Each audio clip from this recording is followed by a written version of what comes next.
Er zit een grote verschil in de contributie die bij Friese voetbalclubs betalen worden moet. In Gwongevan gaat het zelfs om haast €200 verschil.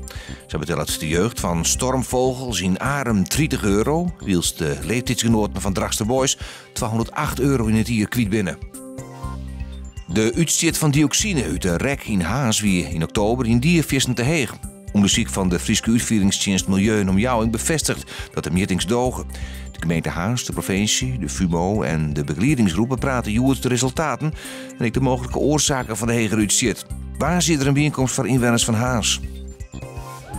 Jongeres Denise Rivera uit Ljouwert heeft een nummer 1 hits in Amerika.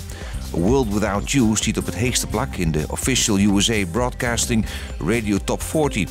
En daarmee liet de Ljouwerter Rivera artiesten als Lady Gaga, Justin Bieber en Adele achter haar. De bekende walviskaak van Skier wordt restaureerd. De kaak is een van de meest gefotografeerde objecten van het eiland.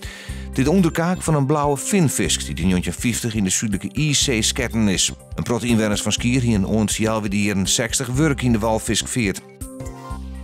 Jon en vannacht opklarings, het deel droeg, het wordt 1 graden.